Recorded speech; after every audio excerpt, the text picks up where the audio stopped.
कुर्बानी वाजिब होने के लिए कितना माल होना चाहिए? हर बालिग मुकीम यानी मुसाफिर ना हो, मुकीम हो, मुसलमान मर्द व औरत मालिक निसाब पर कुर्बानी वाजिब है।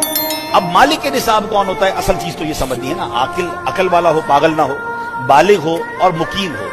अब मालिक निसाब कौन है?